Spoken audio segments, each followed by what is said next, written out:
Guys, तो आज से मैं एक नया ड्रामा शुरू करने जा रही हूँ। पिछला वाला ड्रामा मतलब मिस्टर फॉक्स मिस रोज़, ये तुम लोगों ने ज़्यादा रिस्पांस नहीं मिला तुम सबसे, तो मैं वो बंद कर रही हूँ क्योंकि मैंने पहले भी वो देख रखी हूँ।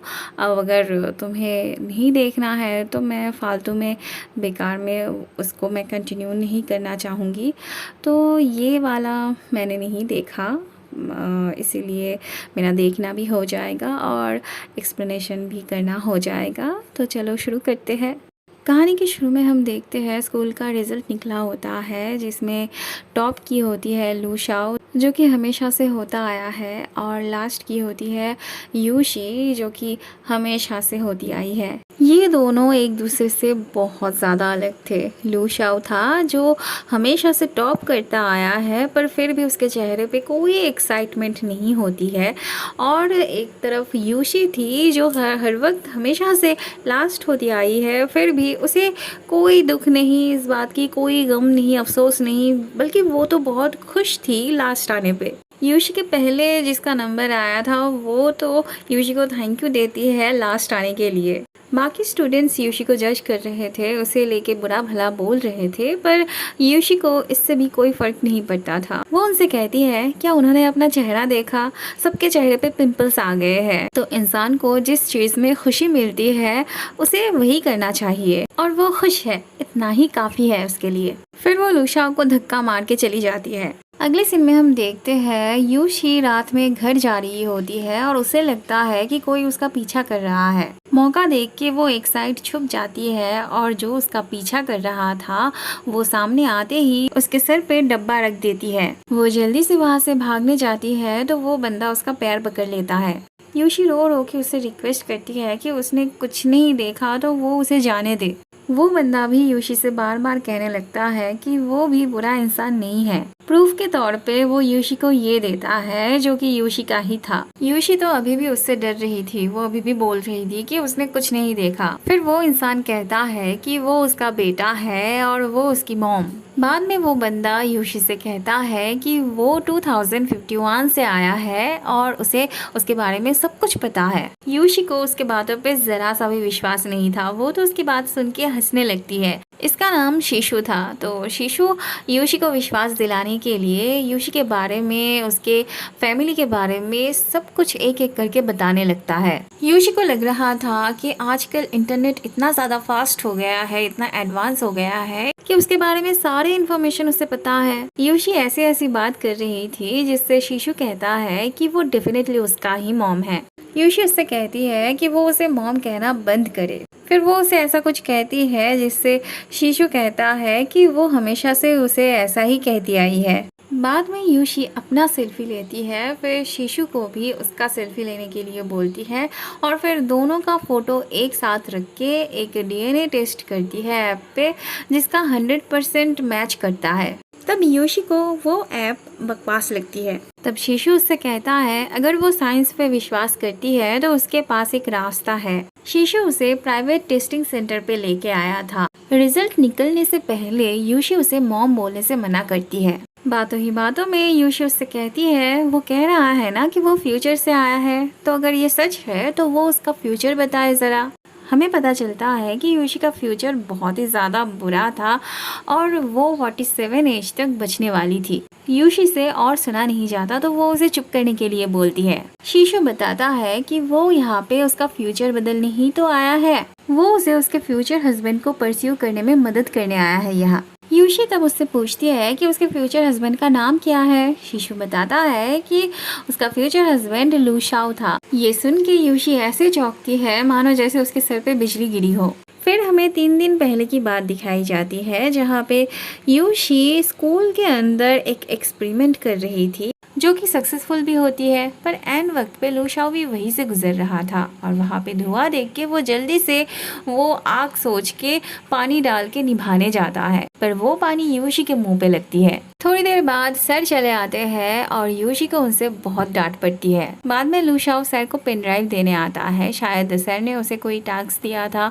सर के लेने से पहले ही यूशी लूशाओ के हाथ से वो पेन ड्राइव ले लेती है और कहती है कि उसने जो गलती की थी उसे वो सुधारना है। फिर जाते वक्त लूशाओ के पैर से टकरा के उसका सर जाके पैर पे लगती है। मतलब इस तरह से यही दिखाने की कोशिश की जाती है कि यूशी जब भी लूशाओ से मिलती है तभी वो कितनी अनलकी होती है। अगले सीन में हम देखते हैं यूशी ने जो पेन ड्राइव लूशाओ से लिया था वही पेन ड्राइव वो बैनर बनाने वाले के पास आती है देने। कंप्लीट हो जाने के बाद वो खुद जाके स्कूल में बैनर दे आने की बात करता है। अगले सीन में हम देखते हैं यूशी ने अपने पेन ड्राइव में कुछ अपने लिए लिखा था, वही वो कंप्यूटर में चेक करने जाती है और उसे पता चलता है कि उसने बैनर वाले को गलत पेन ड्राइव दे के आई। स्कूल का पेन ड्राइव उसके पास था और उसका पेन ड्राइव वो बैनर वाले को दे के आई थी। वो जब तक उस बैनर बनाने वाले के पास आती तब तक वो रवाना दे चुका था।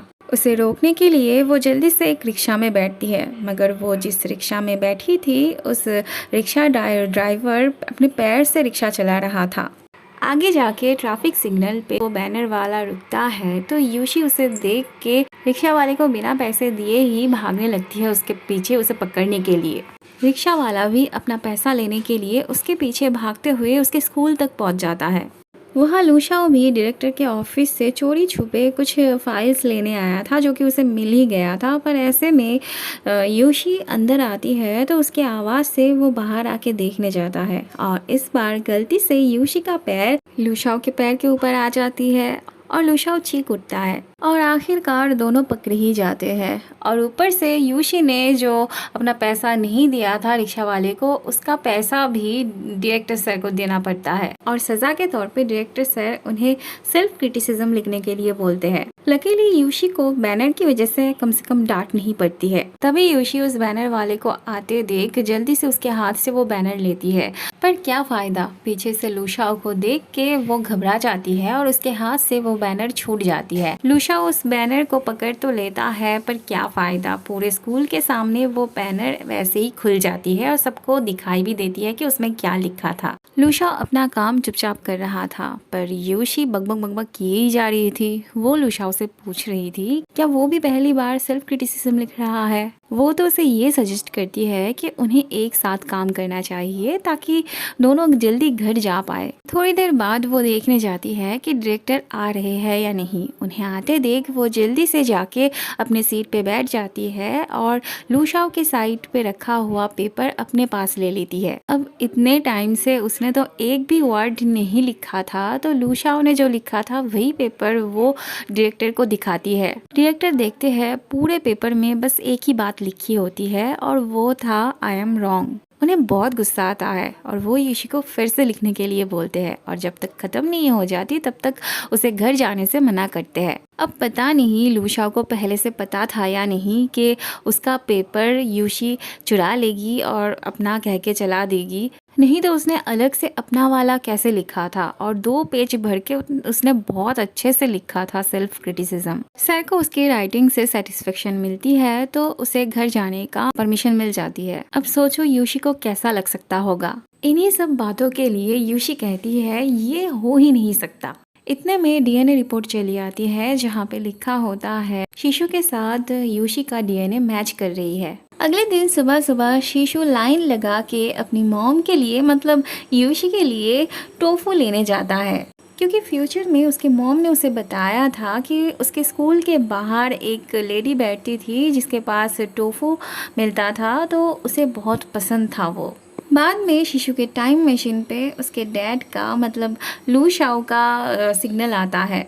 शीशु ने यूशी को तो बताया था कि वो उसका बेटा है, मगर वो लूशाओ को नहीं बताता। वो बस इतना कहता है कि वो उसे जानता है। लूशाओ को किसी से बात करना पसंद नहीं था तो वो वहाँ से जाने लगता है, पर शीशु उसके पापा को अच्छे से जानता था तो वो उसके वीक पॉइंट को लेके बात करता है।